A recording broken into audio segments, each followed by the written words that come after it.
Gracias. Y queremos animarle, si usted no ha entrado en la ruta de formación, que el próximo año lo pueda hacer, para que podamos también tener ese privilegio de terminar. Proverbios nos dice que toda labor tiene su fruto. Toda labor tiene su fruto y lo hemos experimentado muchas veces en nuestras propias vidas. El esfuerzo que hemos puesto por terminar una carrera, por terminar un proyecto, por muchos elementos. Entonces, todo esfuerzo tiene su fruto. Entonces, gracias por estas personas que pudieron terminar este ciclo. Los jóvenes de GAP también sí pueden subir de una vez a sus clases, jóvenes 12, 13 años. Van a tener su tiempo allá especial. Los niños también subieron de una vez. Entonces, que puedan ir allá. Queremos continuar este bimestre con nuestro tema. Nuestro tema es siendo humildes. Siendo humildes. Y hace 8 días yo preguntaba, como seres humanos nosotros nos encasillamos más en la humildad que en el orgullo, ¿cierto? Más en la humildad que en el orgullo. Nuestra tendencia es eso, ¿cierto? Nuestra tendencia es decir, yo soy bueno y no tan malo, ¿o no? Trata uno de ubicarse en ese espacio para no salir mal. Pero pudimos ver que hace 8 días el apóstol Pablo en la carta a los Filipenses les animaba a algo. Les animaba a tener la misma actitud que tenía Cristo Jesús. Y esa es una de las virtudes que a cada uno de los hijos de Dios, a cada uno de nosotros que nos llamamos creyentes, Dios quiere que nosotros evidenciemos esa misma actitud que tuvo Cristo Jesús. Estamos llamados a eso. Constantemente en nuestra dinámica diaria de vida, nosotros tenemos situaciones y momentos donde podemos reaccionar de una o de otra manera. Y yo leía algo hace 8 días acerca de qué es la actitud con C. Y mi actitud está determinada por mis pensamientos y mis emociones. Era lo que habíamos definido hace 8 días. Mi actitud está definida por mis pensamientos y mis emociones frente a una circunstancia. Frente a una circunstancia yo puedo pensar una cosa y puedo sentir otra. Y puedo reaccionar inmediatamente frente a esa circunstancia. Y eso denota mi actitud. Y yo colocaba el ejemplo de pronto que uno le dice al hijo, ciérrame la puerta. Y él puede cerrarla suavemente, pero también puede llegar y tirarla. Y nosotros podemos determinar con qué actitud hizo la acción. Pero muchas veces la actitud habla más que la acción. ¿Sí o no? Muchas veces la actitud habla más que la acción. Yo puedo ver la reacción de mi esposa, yo puedo ver la reacción de alguien aquí en la iglesia, pero también yo reacciono de esa misma manera. Y muchas veces es de manera positiva o negativa. Y Dios nos llama a nosotros en el libro de Filipenses a reaccionar como reaccionó Cristo Jesús en el diario vivir. Y yo quiero que en esta tarde nosotros podamos ir al libro de Filipenses. Pablo, en el capítulo 2, versículos 5 al 8 que vimos la vez pasada, colocó toda la base para lo que le iba a pedir a los filipenses. Él le iba a pedir algo a los filipenses y lo vamos a ver hoy. Capítulo 2 del versículo 1 al 4. Pero del 5 al 8, la semana pasada, Pablo colocó toda la base para lo que les iba a pedir. Lo que les iba a pedir estaba basado en la misma actitud que tuvo Cristo Jesús. Entonces vamos a ir a Filipenses capítulo 2, del 1 al 4. Y como siempre, si usted no tiene Biblia, quiero pedirle un favor, que usted levante su mano. Queremos prestarle una Biblia aquí, pero al prestarle esta Biblia nosotros queremos recordarle, venga con la Escritura cada domingo. Venga con la Escritura porque siempre lo hemos dicho, yo puedo subrayar, yo puedo colocar una fecha, tantas cosas que uno puede hacer ahí en la Biblia. Escribir, Dios, me hablaste hoy, me dijiste esto, me dijiste lo otro. Entonces queremos animarle que usted pueda traer la Escritura. Filipenses capítulo 2, del 1 al 4. Dice, por tanto, Si sienten algún estímulo en su unión con Cristo, le estaba hablando a creyentes y les estaba diciendo, si ustedes están en comunión con Cristo, si ustedes han tenido una relación con Cristo, si ustedes han podido dimensionar que Cristo Jesús ha traído salvación a sus vidas, si algún consuelo de su amor, si ustedes han sentido consuelo por parte de Cristo Jesús, y esto es una aseveración, les está diciendo, ya que ustedes están en unión con Cristo, ya que ustedes han sido consolados por Él, dice, ya que ustedes tienen compañerismo en el Espíritu, algún compañerismo en el Espíritu, algún afecto entrañable, ya que hay amor entrañable, ya que hay algo profundo en sus corazones. Versículo 2, les dice, llénenme de alegría. Llénenme de alegría teniendo un mismo parecer, un mismo amor, unidos en alma y pensamiento. Él les está diciendo, porque Cristo Jesús ha hecho muchas cosas en ustedes. Les ha dado su amor, les ha dado su Espíritu Santo, les ha dado algo profundo. Llénenme de alegría teniendo un mismo parecer, un mismo amor, unidos en alma y pensamiento. Versículo 3, no hagan nada por egoísmo o vanidad, más bien con humildad consideren a los demás como superiores a ustedes mismos.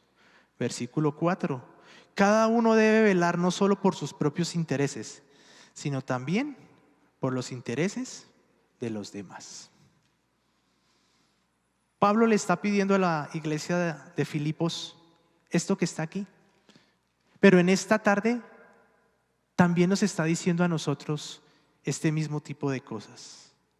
Tengan un mismo parecer, un mismo amor, unidos en alma y pensamiento. No hagan nada por egoísmo o por vanidad. Más bien, con humildad consideren a los demás. Y Él les está pidiendo todo esto, pero como les decía, Él colocó la base para lograr esto.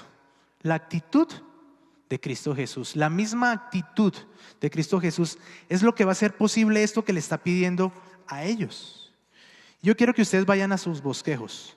Nuestra actitud humilde trae como resultado la unidad. La preocupación del apóstol Pablo estaba en la unidad de la iglesia de Filipos. Pero también Dios hoy está interesado en que nuestra actitud de humildad traiga como resultado la unidad como iglesia, confraternidad, unicentro.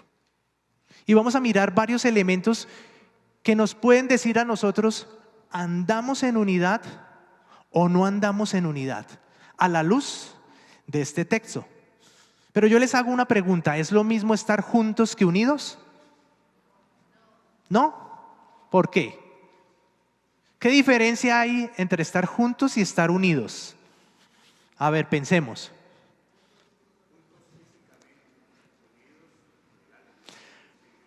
Juntos físicamente, unidos en el alma. Qué buena definición, ¿cierto? Yo puedo estar rodeado de muchas personas, estar junto a personas, pero es diferente estar unidos. Y lo que Pablo le está diciendo a la iglesia de Filipos es, yo estoy interesado en su unidad, más no en que estén juntos. Mi preocupación es que ustedes estén unidos. Y vamos a mirar que es más fácil muchas veces estar juntos, porque el estar unidos implica tener una actitud como la de Cristo Jesús. La unidad solamente va a venir cuando yo pueda tener esa actitud de humildad. Hace 8 días yo les contaba sobre cómo tuve una circunstancia con mi hija y cómo yo pude llegar a tener una actitud donde me despojé de mi posición de papá. Yo le decía, no, porque es que tú hiciste eso y yo soy tu papá. Y Dios me pudo como bajar de esa posición. Pero fue particular porque en esta semana también tuve otras 2 circunstancias donde no logré bajarme de esa posición. Sí, yo le decía a mi esposa, paradójica, será, uno predica de eso y hay unas circunstancias que vienen y no lo logré. No lo logré y bueno, yo dije, Señor, Tú me estás mostrando que lo que leímos aquí acerca del fruto del Espíritu, necesito que tú lo operes en mi corazón, en lo más profundo de mi ser. En esta porción que nosotros hemos leído, Pablo estaba preocupado. Pablo estaba preocupado y hacía una invitación a la congregación de Filipos a levantar una iglesia más hermosa a través de la unidad. Él estaba preocupado porque es más fácil vivir la fe en la individualidad. Es más fácil vivir mi fe aquí yo con Dios. Pero aquí nos está llamando a vivir una fe en la colectividad, como iglesia, como familia en la fe. Es más fácil, yo voy, oro en silencio con Dios, pero a veces es más difícil la colectividad. La unidad se da en medio de la colectividad. Y esa era la preocupación de Pablo. Y vamos a mirar 5 elementos que ustedes tienen ahí en sus bosquejos, de cómo se evidencia la unidad. Pablo le dice en el versículo 2 del capítulo 2, llénenme de alegría teniendo un mismo parecer. Un mismo parecer. ¿Y a qué se refiere esto? Se refiere a que todos tengan un mismo pensamiento, sintiendo lo mismo, teniendo una misma opinión. Esto implica estar dispuestos mentalmente hacia una cierta dirección. Eso quiere decir estar de acuerdo. Pablo estaba preocupado porque la iglesia de Filipos no estaba de acuerdo en algunas cosas. Y él les está diciendo, tengan un mismo parecer.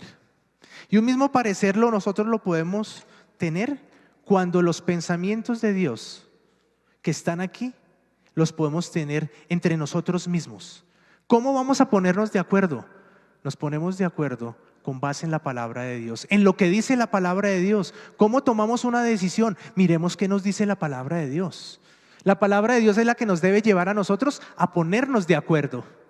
No es mi propia opinión, no es lo que yo pienso, no es lo que yo creo que es mejor, sino qué nos dice la palabra de Dios frente a ciertas circunstancias, frente a cierta decisión. Yo he escuchado personas que dicen, no nos hemos puesto de acuerdo con mi esposa.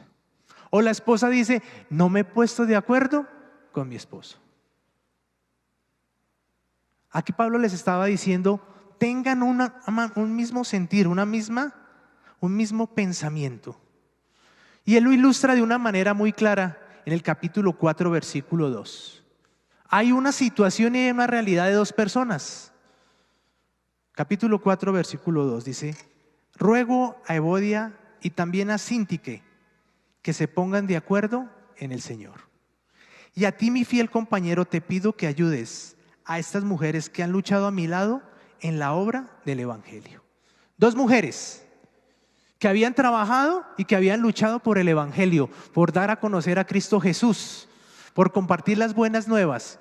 ¿Y qué estaba pasando con ellas? No estaban de acuerdo. No estaban de acuerdo, tenían una forma de pensar diferente. No nos dice el texto qué estaban pensando. Pero aquí hay una intervención de un tercero. Pablo le dice, a ti, mi querido amigo, te pido que las ayudes. A veces en nuestra vida, cuando no logramos ponernos de acuerdo, necesitamos ayuda. Necesitamos tener una actitud humilde de decir, necesito que me ayuden. No puedo solo, no podemos solos. Tener un mismo sentir, un mismo parecer es llegar a decir, necesito ayuda. Necesito que nos ayuden en esto donde no nos hemos podido poner de acuerdo. Pero a veces lo que hacemos es que no necesitamos a nadie. Pero aquí nos está mostrando la Escritura que muchas veces necesitamos ayuda de alguien. Te pido que ayudes a estas dos mujeres. Pablo le está diciendo, ¿puedes intervenir en esa situación? ¿Puedes intervenir en lo que está sucediendo y en lo que está pasando? No había ese mismo sentir y no había ese mismo parecer. Y eso pasa muchas veces en la situación matrimonial para los que estamos casados. Nos cuesta aceptar que tenemos dificultades y de pronto que alguien nos puede ayudar, que necesitamos que alguien nos ayude. Y aquí hay un principio. A veces necesitamos que alguien nos ayude a alinear nuestros pensamientos. ¿Qué dice la Escritura? Tu posición es esta y la tuya es esta. Pero ¿qué dice Dios? ¿Qué dice en la Escritura? Alineémonos en ese parecer. Alineémonos en esos pensamientos.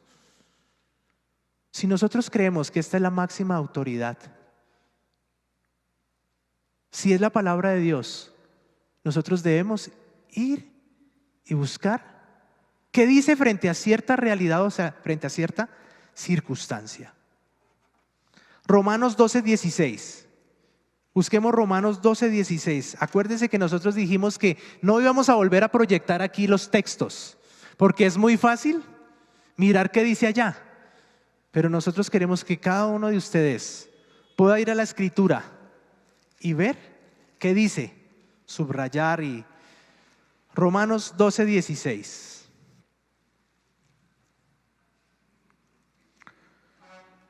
Vivan en armonía, vivan en un mismo parecer, vivan en armonía los unos con los otros. No sean arrogantes, sino háganse solidarios con los humildes. No se crean los únicos que saben. Aquí aparece el orgullo de todo ser humano. Creemos que somos los únicos que lo sabemos, ¿o no? Luchamos con eso, ¿cierto? Queremos saber darle solución a las cosas, qué está pasando, qué hacer, cómo hacer.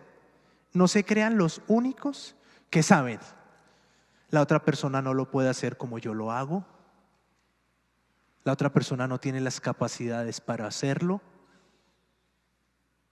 El otro no ha tenido el recorrido que yo tengo. Aquí nos está diciendo la Escritura, no se crean los únicos que saben. Necesitamos reconocer que necesitamos a otros y que no lo sabemos todo. Reconocer que no lo sé todo, ¿qué actitud evidencia? Reconocer que no sé todo, ¿qué actitud evidencia? Humildad. Humildad. Y a veces nosotros queremos dar respuesta a todo, pero hay que tener una actitud de humildad para reconocer que no lo sabemos todo. Yo evidencio la unidad y evidenciamos la unidad como iglesia cuando hay un mismo sentir y un mismo parecer. Número 2, evidencio la unidad en un mismo amor. ¿Y qué tipo de amor? El amor que tuvo Cristo Jesús. Del versículo 5 al versículo 8 vemos que el amor de Cristo Jesús fue evidenciado en la cruz. Que por amor Él murió, que por amor Él se despojó de ser como Dios, que por amor se humilló y se rebajó. Dice que se rebajó hasta muerte de cruz. Pero por amor, ese amor que trajo salvación, redención, restauración, perdón de pecados, ese amor trajo a nuestras vidas todo eso.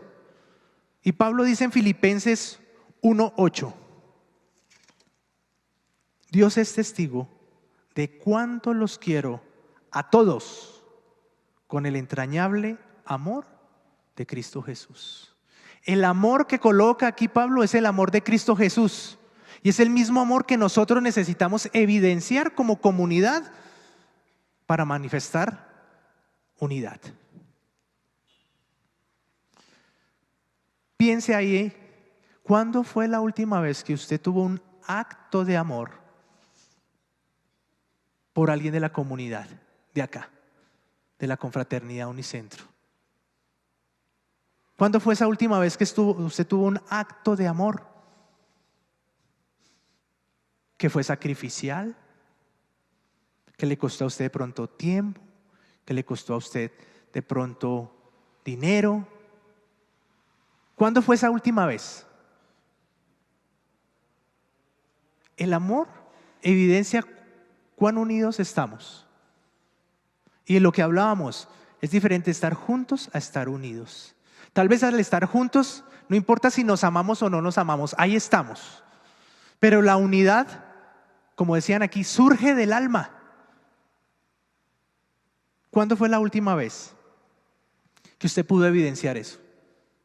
Y quiero animarle que en esta semana usted pueda de pronto llamar, invitar a 2 personas de la comunidad, pero no a los que usted acostumbra llamar o visitar o invitar o de pronto orar por esa persona. De pronto usted puede decir, pero es que yo no conozco a nadie. Eso evidencia que nosotros necesitamos empezar a amarnos los unos a los otros para evidenciar unidad. Si no hay amor, no hay unidad. Si no hay amor, no hay unidad. Necesitamos empezar a tener ese amor. ¿Y cómo se describe el amor? 1 Corintios capítulo 13. Ese es el amor desprendido, ese es el amor que tuvo el Señor Jesucristo con cada uno de nosotros. 1 Corintios capítulo 13, versículo 4 al versículo 7. El amor es paciente, el amor es bondadoso, el amor no es envidioso ni jactancioso. Aquí se conecta con lo que nos dice Pablo en Filipenses: nada hagan por orgullo o por vanagloria. El amor no es envidioso ni jactancioso ni orgulloso. El amor no se comporta con rudeza, no es egoísta, no se enoja fácilmente. Fue la misma actitud que tuvo Cristo Jesús. No guarda rencor. Una actitud humilde no es una actitud rencorosa. El amor no se deleita en la maldad, sino se regocija con la verdad. Todo lo disculpa, todo lo cree, todo lo espera, todo lo soporta. Este tipo de amor es el amor del cual Pablo le está diciendo a los filipenses: sientan un mismo amor, sientan un amor que es paciente, bondadoso, sientan un amor que no se comporta con rudeza, que no es egoísta, que no se enoja fácilmente. Es ese tipo de amor. Pero hay que conectarlo con lo que veíamos hace 8 días en Gálatas 5:22. El fruto del Espíritu es amor, gozo, paz, paciencia, benignidad, fe, humildad. Es del Espíritu Santo que viene eso. Necesitamos el mover del Espíritu Santo entre nosotros, que nos lleve a amarnos los unos a los otros y empezar a evidenciarlo en cosas concretas. Pablo decía: Dios es testigo de cuánto los amo. Y sería bueno también pensar: Señor, tú eres testigo de cuánto más o menos, mucho, poco, amo a mis hermanos de la Iglesia Confraternidad Unicentro. Tú eres testigo si es mucho o es poco. Hemos visto 2 elementos: el mismo sentir y el mismo amor. Y hay otro elemento que evidencia la unidad: un mismo propósito. Y Pablo también muestra ahí cuál es el propósito. ¿Cuál es el propósito que debe unirnos? Filipenses 1:27. ¿Cuál es el propósito que debe unirnos a todos como iglesia? Si venimos un domingo, si creemos que la palabra de Dios es la autoridad, si creemos que Cristo Jesús nos salvó, hay un mismo propósito que nos debe unir a nosotros. Filipenses 1:27. Pase lo que pase, compórtense de una manera digna del Evangelio de Cristo Jesús. Necesitamos comportarnos de una manera digna. De este modo, ya sea que vaya a veros o que esté ausente, solo tenga noticias de ustedes. Sabré que siguen firmes en un mismo propósito. ¿Cuál es ese propósito? Sigue ahí, luchando unánimes por la fe del Evangelio. Como iglesia hemos sido llamados a luchar unánimes por la fe del Evangelio. Tenemos que luchar de llevar el Evangelio de salvación a otros, el perdón de pecados, el arrepentimiento. Eso es lo que a nosotros nos debe unir como propósito, la dirección que como iglesia debemos seguir. La unidad de nuestra iglesia radica en que nuestros corazones estén puestos en compartirle a otros de lo que Cristo Jesús ha hecho. Ese es el propósito que nos debe unir a nosotros. Debemos cumplir lo que se nos ha encomendado: hacer discípulos, visitar al enfermo, ayudar al necesitado. Ese es el mismo propósito que se nos coloca en la Escritura. ¿Ustedes se acuerdan en Mateo cuando el Señor dice: estuve enfermo y me visitaste, estuve desnudo y me vestiste? Ese es el mismo propósito como iglesia nosotros necesitamos tener. Estuve enfermo y me visitaste. Necesitamos nuevamente que en nuestra comunidad se dé eso, el amor los unos por los otros. Y no solamente estoy hablando de ustedes, estamos hablando de nosotros como pastores, como equipo pastoral. Necesitamos empezar a que esto empiece a surgir nuevamente, porque este es el propósito que nos va a unir y vamos a evidenciar que hay unidad. Pablo también le estaba colocando un ejemplo claro de qué era tener los intereses puestos en Cristo. Capítulo 2, versículo 20. Capítulo 2, versículo 20 de Filipenses. El mismo contexto nos ayuda a nosotros. Dice: no tengo a nadie más que, como Él, se preocupe de veras por el bienestar de ustedes. Y estaba hablando de Timoteo. Timoteo como ejemplo de preocupación. No tengo a nadie más que como Él se preocupe de veras por el bienestar de ustedes, pues todos los demás buscan sus propios intereses y no los de Jesucristo. Como iglesia nosotros estamos llamados a buscar los intereses de los otros, no mis propios intereses, y específicamente los intereses de Cristo Jesús. Eso va a evidenciar que hay unidad entre nosotros. Y la pregunta sería: ¿juntos o unidos? ¿Cómo estamos? Dios quiere que empecemos a trabajar en la unidad. Cristo fue ejemplo de cumplir el propósito que Dios tenía. Juan 6:38 dice: porque he bajado del cielo, no para hacer mi voluntad, sino del que me envió. Sino del que me envió. Nosotros hemos sido enviados, somos enviados y necesitamos cumplir la voluntad de Dios. Y la voluntad de Dios está en el mismo propósito, en el propósito que está escrito acá.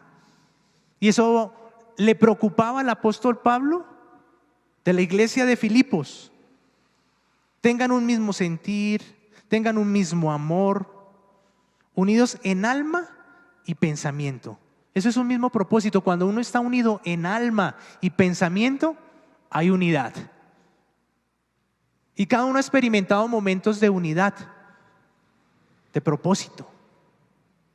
Pero hay un cuarto elemento: una misma motivación. ¿Qué me motiva a mí a hacer las cosas? Versículo 3 y versículo 4. No hagan nada por egoísmo o por vanidad.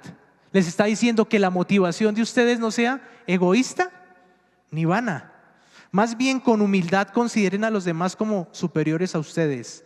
Cada uno debe velar no solo por sus propios intereses, sino también por los intereses de los demás. ¿Cuál ha de ser mi motivación?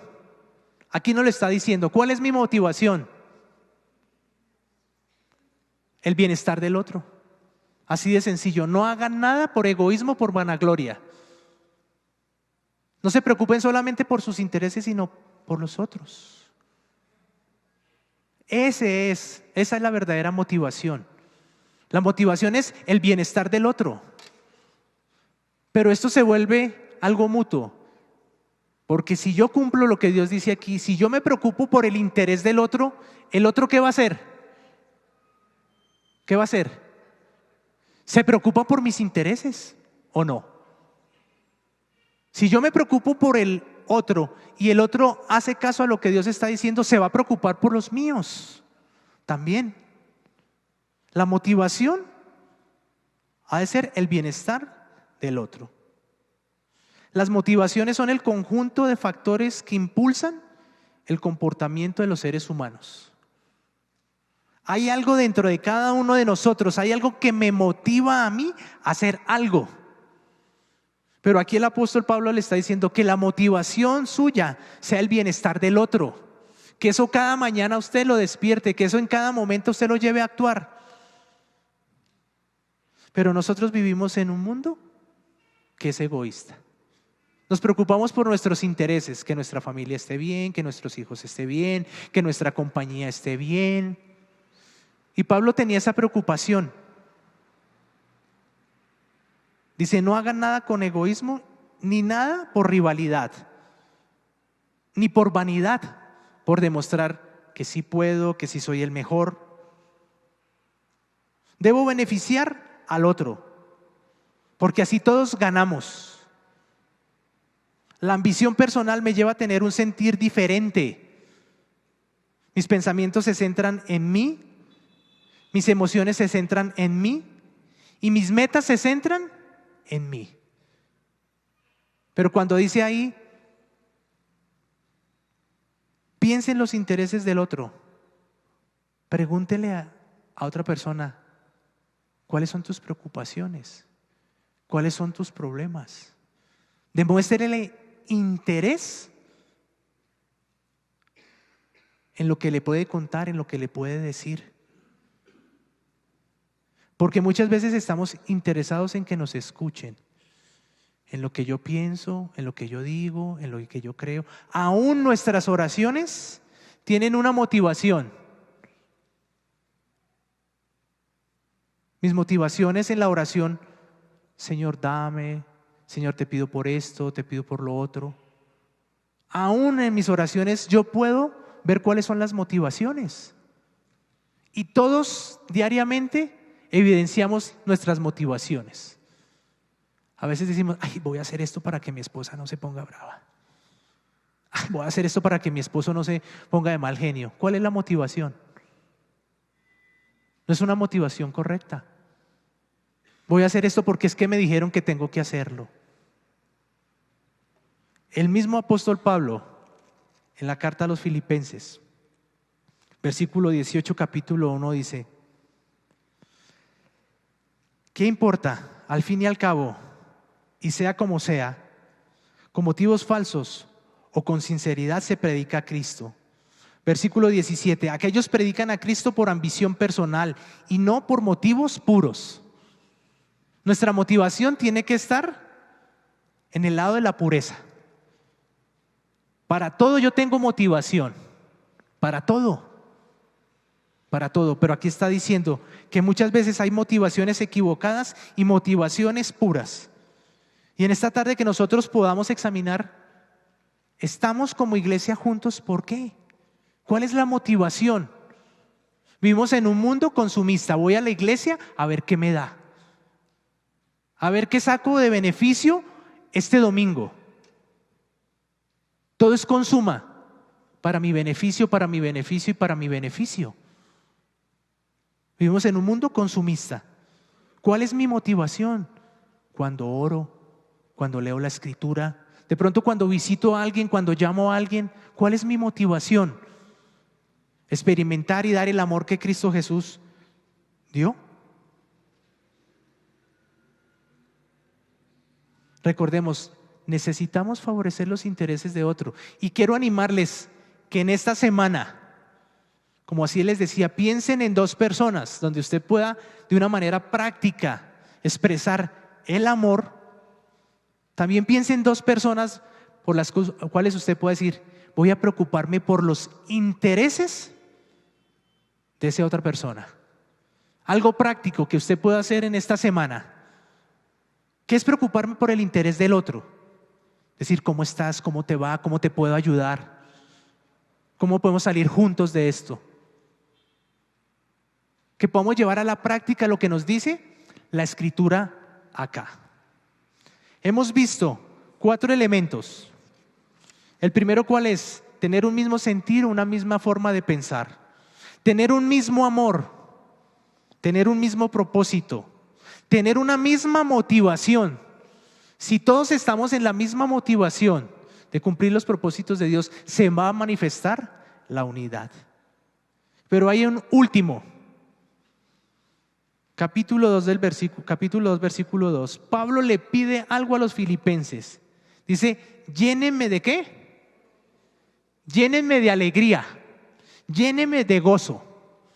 Los que somos padres, cuando vemos que nuestros hijos están peleando, están disgustados, nos duele. Pero cuando los vemos juntos, jugando, estando en armonía, armando de pronto algo que los va a llevar a un mismo propósito, ¿cómo nos sentimos al ver a nuestros hijos? ¿Cómo nos sentimos? Alegres, felices. Esta misma palabra la dice Dios en esta tarde: llénenme de alegría. Cada uno de ustedes, llénenme de alegría, lo está diciendo Dios. Llénenme de alegría sintiendo un mismo parecer, sintiendo un mismo amor, sintiendo un mismo propósito, teniendo una misma motivación. El primero que se va a alegrar es Dios. El primero que va a sentir gozo es Dios, porque nos ve unidos. Esa misma expresión utiliza Él en esta tarde: llénenme de alegría. Nos lo está diciendo a cada uno de nosotros: llénenme de alegría. La unidad es fuente de gozo. Ese mismo gozo lo siente nuestro Dios. Él dice: hijos míos, hágame feliz. ¿Quieren verme feliz? Estén unidos. ¿Quieren verme gozosos? Estén unidos. Él está diciendo esta tarde eso. Y Él nos ha dado maneras de cómo demostrar y evidenciar esa unidad. No hay nada más que traiga gozo al corazón de nuestro Dios en que nosotros dejemos a un lado nuestras diferencias, nuestra manera de pensar diferente, nuestro egoísmo, nuestra vanidad. Que dejemos solamente pensar en nuestros propios intereses. Eso sí llena de gozo y alegría, porque lo está diciendo aquí. Pablo entendía que eso era así. Y por eso dice: completen mi gozo, llénenme de alegría. ¿Queremos alegrar a Dios? ¿Queremos que Él esté feliz? Empecemos a demostrar y a caminar en unidad. Y que nosotros las diferencias las podamos dejar a un lado. Es el Espíritu de Dios el que puede empezar a generar esto nuevo en cada uno de nosotros. Es el Espíritu de Dios que puede generar amor, humildad, fe, creer que esto es posible, que puede venir la unidad espiritual. Si hay una verdadera comunión en el Espíritu, es a través del Espíritu Santo que nosotros podemos llegar a tener esta unión. Para terminar, el Salmo 133 nos habla acerca de esto. Salmo 133.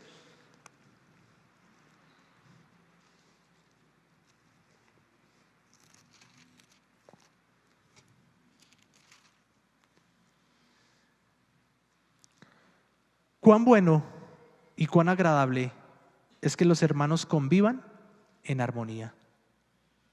Es bueno y agradable cuando hay un mismo sentir, cuando hay unidad. Convivan en armonía tiene que ver con estar unidos. Para Dios es bueno, para Dios es agradable, dicen los hermanos, los que hemos creído en Cristo Jesús. Versículo 2: es como el buen aceite que desde la cabeza va descendiendo por la barba de Aarón hasta el borde de sus vestiduras. Es como el rocío de Hermón que va descendiendo sobre los montes de Sión. Donde se da esta armonía, el Señor concede bendición y vida eterna. Para Dios es bueno y agradable que nosotros vivamos en armonía. Y aquí utiliza dos figuras: el perfume y el rocío.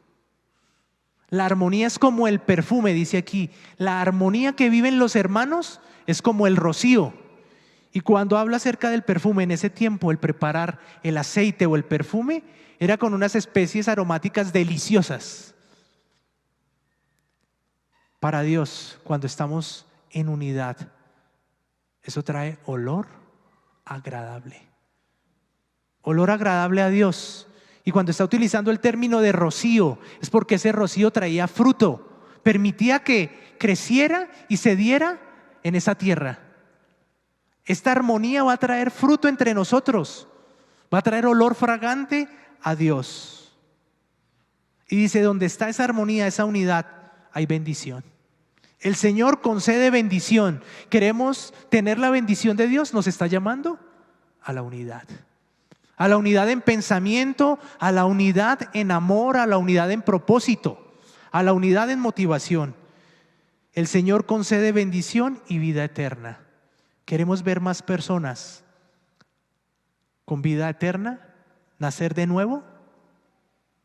La unidad va a permitir esto. El Señor concede bendición y vida eterna donde está esa armonía. Y Dios quiere que en esta tarde esa armonía se empiece a dar entre nosotros, a evidenciarse de una manera clara. De pronto las sillas del segundo piso están desocupadas, pero cada uno de nosotros está encargado y es responsable de compartir las buenas nuevas de salvación a otros, de estar unidos. Cuando estemos en unidad, otros van a decir, uy, qué bueno, quiero estar ahí, quiero pertenecer ahí, porque estoy con el corazón y con el alma. Y solamente para terminar, una pregunta: ¿estamos juntos o estamos unidos? Cada uno dará una respuesta, porque cada uno de nosotros hace parte de esa responsabilidad de la unidad. O podemos seguir en lo individual, pero la unidad se manifiesta de manera comunitaria, no en lo individual. Vamos a orar. Señor, gracias en esta tarde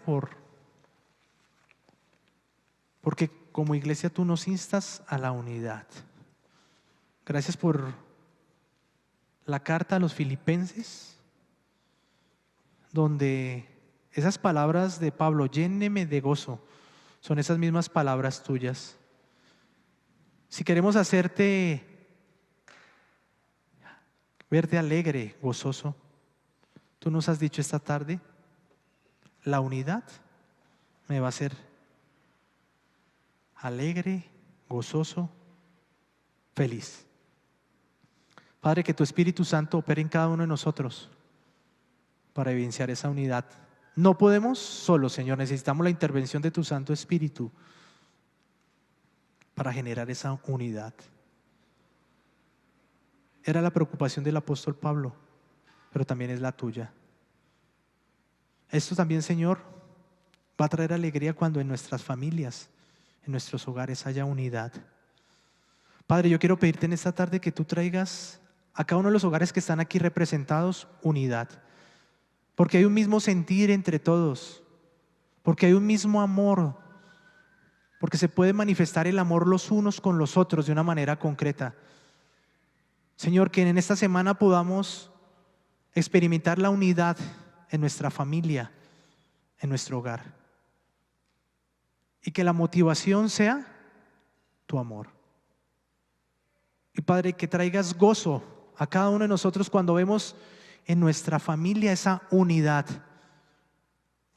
que te alegra a ti. Gracias porque es posible a través del poder de tu Santo Espíritu. Y también gracias porque necesitamos tener una actitud humilde como la tuvo Cristo Jesús para traer esa unidad. Sin humildad no podrá haber unidad, Señor. Gracias por tu bondad, por tu misericordia en esta tarde, Señor. Glorifícate en medio de nosotros, en el nombre de Jesús. Amén.